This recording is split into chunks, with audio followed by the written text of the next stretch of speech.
Falando em justiça, ou numa tentativa da CBF de talvez aumentar a justiça do Campeonato Brasileiro, a gente tem aí essa discussão de fair play financeiro acontecendo há algum tempo, né? Quando é que o Brasil vai ter fair play financeiro e tudo mais? E a CBF falou, teremos. Inclusive tem matéria lá na Central da Toca, muito completa, com bastante informação lá sobre essa ideia de fair play financeiro da nossa queridíssima CBF, tá? Chau, né? Samir Chaude, presidente, apresentou essa ideia aí de fair play financeiro, e aqui a gente tem alguns pontos para observar sobre as mudanças, né, que devem ser implementadas a partir de 2026, seguindo aí até 2029. Vou passar um slidezinho aqui que tem algumas informações, tá?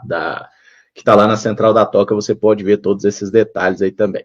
Aí a CBF apresentando o fair play financeiro na sequência. Modelo cria oficialmente fair play financeiro no futebol brasileiro a partir de 2026. E o que é que muda? Ora bolas. São 4 indicadores principais que serão avaliados 3 vezes ao ano, tá? Avaliações aí nos meses de março, junho e novembro, se eu não estou enganado. E aí, essas avaliações são de controle de dívidas em atraso, os clubes não poderão ter pendências com credores relevantes, como clubes, fornecedores e tudo mais, assim como outros atletas, governo ou funcionários. Isso aqui é um negócio interessante, hein? Vamos ver. 2, equilíbrio operacional. Os gastos operacionais devem ser compatíveis com a realidade financeira da instituição. É aquilo que a gente sempre fala, né? Você não pode gastar mais do que o seu clube arrecada, no final das contas. Controle de custos com o elenco, porque os gastos com o elenco principal não podem ultrapassar a capacidade orçamentária do clube. No caso da Série A, seria 70%, tá, do orçamento do clube. No máximo, tem que ser gasto aí com o elenco, né? Em folha salarial, transferências e afins. Diga, Samuca.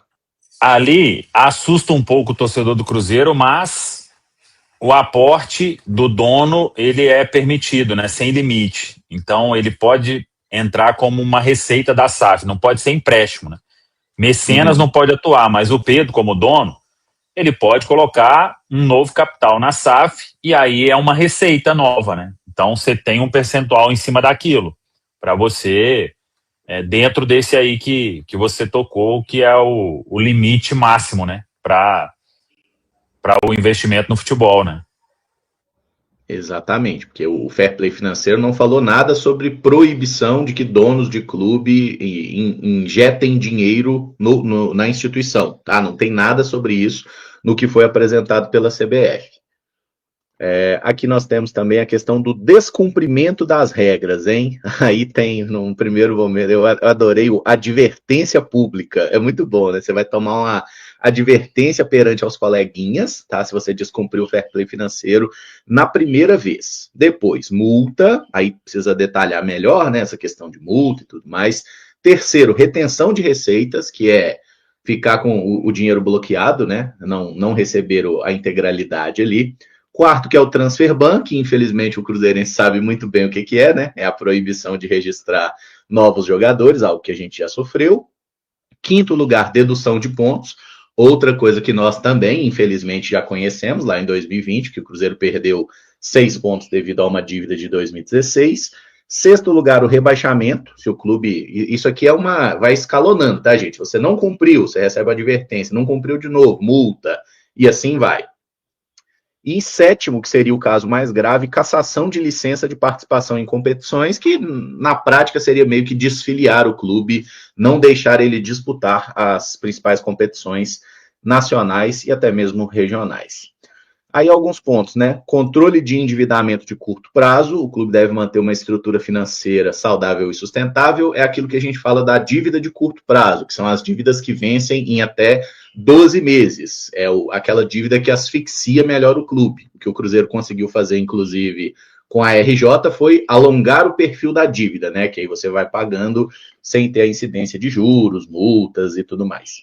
A fiscalização vai ser realizada por um órgão independente que está sendo criado, a Agência Nacional de Regulação e Sustentabilidade do Futebol, a ANRESF, que é o nome dessa entidade. E a RJ do Cruzeiro? A CBF deixou claro aí que as regras só valerão para clubes que entrarem com pedido de RJ a partir do final de abril de 2026. Ou seja, equipes que aderiram ao mecanismo antes desse prazo, como o caso do Cruzeiro, não estarão sujeitas às punições previstas no novo modelo. Perfeito? Então isso aqui é uma visão bem, sim, básica de tópicos mesmo. E eu pergunto para vocês, pode começar nessa aí, Samuca. Gostou? Achou interessante? Viável? Acha que não vai mudar nada no futebol brasileiro? O que vocês viram dessa movimentação da CBF? O Caramujo, claro que tem ali o período de implementação de tudo, né? Mas isso aí sendo bem feito, eu acho que vem para melhorar o futebol brasileiro. Porque tem alguns pontos aí que são básicos, né? Comprar e não pagar, a gente já viveu isso. Mas hoje, principalmente tendo SAF, aí vão pegar e falar que é porque comentário clubista e tudo.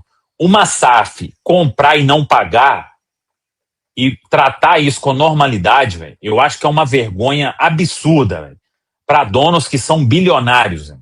E não é só aqui em Belo Horizonte que tem, não. Véio. Tem outras SAFs aí também que estão com o mesmo processo. Né? E se fosse o Pedro comprando o jogador e não pagando, devendo salário, pô, isso é o mínimo, né? A pessoa que comprou, ninguém obrigou a comprar, ela comprou para dar um novo rumo para a história e ela tem condição, né? Então, esse é o primeiro ponto, e tomara que isso funcione na prática. Comprou e não pagou, tem que ter punição. Véio. Atrasou salário, ainda mais SAF. Véio. Pô, a SAF não veio para mudar a história? Do Cruzeiro tá aí, mudando a história, pagando todos os seus compromissos, salário, premiação, é tudo em dia, como tem que ser. Se a pessoa não tem condição de honrar os compromissos básicos, ela não tinha que ser dona daquele clube, né? Então, esse é o ponto principal que eu acho que vai melhorar, que esse órgão aí de fiscalização, que ele... eu acho que o principal é ter as coisas objetivas. Tantos dias sem pagar, vem a primeira punição, mais tanto para não ter nada de subjetividade. Vai ser julgado, o que eles acham?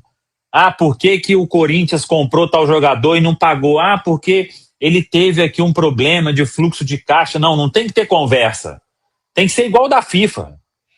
É o prazo, não pagou, transfer ban, não pagou de novo, ponto. Por que o Cruzeiro perdeu? Eu vejo até muita gente, só o Cruzeiro perdeu ponto. Gente, o Cruzeiro teve um primeiro prazo, não pagou, tomou um transfer ban, veio outro prazo e o Cruzeiro perdeu. Véio. Avisaram o Cruzeiro, não foi de última hora, não. Estamos julgando aqui, perdeu os pontos. O Cruzeiro tinha prazo para resolver a questão. Naquela época estava aquela bagunça, não conseguiram e por isso perdeu os pontos. Então tem que ser uma coisa objetiva.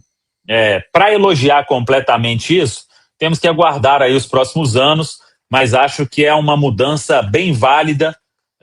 Como o presidente do Cuiabá, ele reclamou aí um monte de vezes, né? Ele vendeu o jogador para um monte, ninguém pagou e ele foi rebaixado e os outros estão aí na Série A normalmente e ainda devendo o clube, né? Então isso aí é um absurdo. Que mude realmente essa história no futebol brasileiro.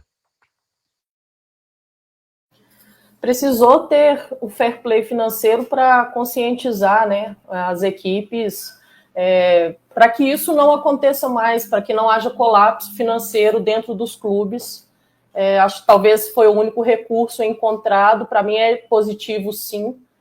Acho que a consequência, ela existindo e sendo colocada em prática, isso vai forçar as equipes, né, as instituições, a terem maior consciência daquilo que está sendo feito em termos de gestão. É claro que para muitos vão ter pontos positivos, para outros vão ter nem tantos pontos positivos, principalmente para clubes que têm uma arrecadação mais baixa. Isso talvez tenha um impacto não tão positivo, levando em consideração que a partir do momento que você pode utilizar 70% do que arrecada, para quem arrecada pouco, 70% não vai acabar nivelando ali com os clubes que arrecadam muito e têm maiores possibilidades em contratação. E aí, por isso, até foge um pouquinho desse um dos objetivos, né, do fair play financeiro, que é encontrar uma competição justa. Acho que isso não vai acontecer, exatamente por tudo isso que nós falamos. Por clubes que arrecadam muito, tem muito mais possibilidades, se comparado a clubes que arrecadam menos. Mas eu acho que o grande impacto é levar em consideração que a questão de não fazer aquilo que é implementado dentro do fair play vai ter consequência. Por muitas vezes, nós vimos os clubes, e o Samuel citou o exemplo do Cuiabá, e ainda citando o Cuiabá, né? Dificuldade tremenda, não conseguiu subir para a Série A, dificuldade orçamentária para poder pagar a folha do clube durante todo o ano de 2025. Li várias matérias sobre isso no decorrer aqui da temporada. E assim, não houve consequência maior para esses clubes que estão devendo, né? O Cuiabá, no caso. Os clubes seguem na Série A, enquanto isso, ele lá tentando remar contra a maré. Então, acho que tem que haver punição, mas tem que ser punições colocadas em prática, não só ter essa teoria, vai ser isso, vai ser aquilo e aquilo outro. Não, a gente precisa ver acontecendo, porque só assim, infelizmente, eles vão começar a colocar, as instituições vão começar a colocar a mão na consciência, muito baseado nisso, na prática de punições. A ideia, no geral, é bem positiva, eu não tenho que contestar, mas fico no aguardo para ver como que as coisas vão funcionar, apesar de ter aí uma questão do fair play financeiro ser completamente implementado em 2029, antes disso vão ter alguns passos que vão ajudar a gente a se nortear nessa história e os próprios clubes, né? Mas, enfim, vem para o futebol brasileiro se tornar mais saudável, mais equilibrado, mas é inegável que alguns clubes, para seguirem sendo viáveis, vão ter que se rebolar nessa história, né? Fico pensando, por exemplo, nos casos de Corinthians, de São Paulo, que estão aí com modelos associativos bem falhos, o próprio Botafogo também, que tem uma SAF estranha, dá para se falar do rival também. Então, quem não tiver gestão responsável, quem não obedecer com rigor o que tiver dentro do fair play financeiro, vai acabar sofrendo bastante. Um ponto que eu achei legal que a CBF também fez questão de deixar claro, principalmente ontem, é que vai ter punição para pessoas físicas, né?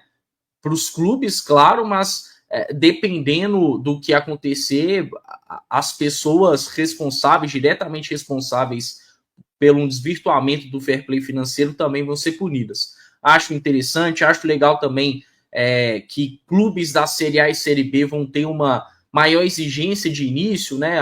Os clubes da Série C, a princípio, vão ter aí uma maior facilidade. Os clubes da Série D, se eu não me engano, eles ainda não foram incluídos. Acho que tá tudo bem equilibrado. Agora é aguardar como vai funcionar na prática, mas inicialmente me empolga. Acho que as coisas tendem a melhorar no futebol brasileiro.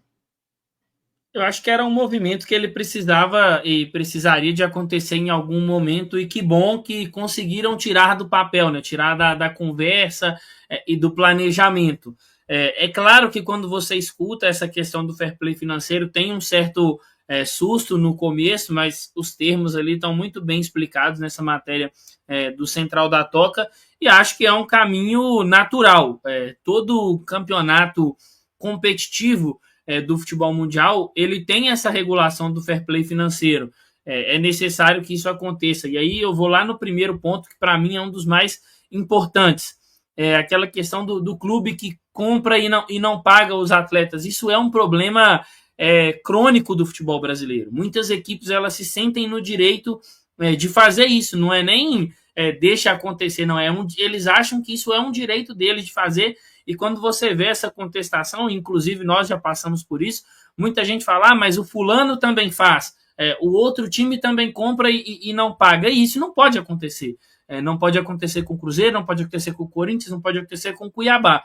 Então, acho que é um movimento interessante e aí a gente tem que, claro, sempre ter essa vigilância também, cobrar para que seja bem executado. Esse ponto de ter uma agência reguladora externa, digamos assim, acho que é muito legal também. E o ponto para mim que me deixou mais tranquilo foi essa questão de não ter uma proibição, né, dos aportes dos donos. Então, é um ponto que o torcedor do Cruzeiro tinha essa restrição, mas é torcer para que seja bem executado e que seja um caminho aí interessante para que o futebol brasileiro ele possa, talvez, ser mais equilibrado.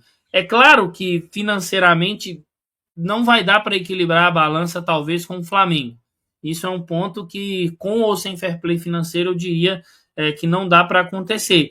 Mas o cenário assim que o torcedor espera que aconteça é que, com o fair play financeiro, se em algum momento alguém que assuma o Flamengo seja uma pessoa irresponsável financeiramente, comece a fazer determinadas gestões que já aconteceram no Flamengo em outro momento e não foram punidas, dessa vez tenham uma base, tenham um código para que isso possa ser punido, né? Então agora é aguardar e acompanhar a aplicação de tudo isso.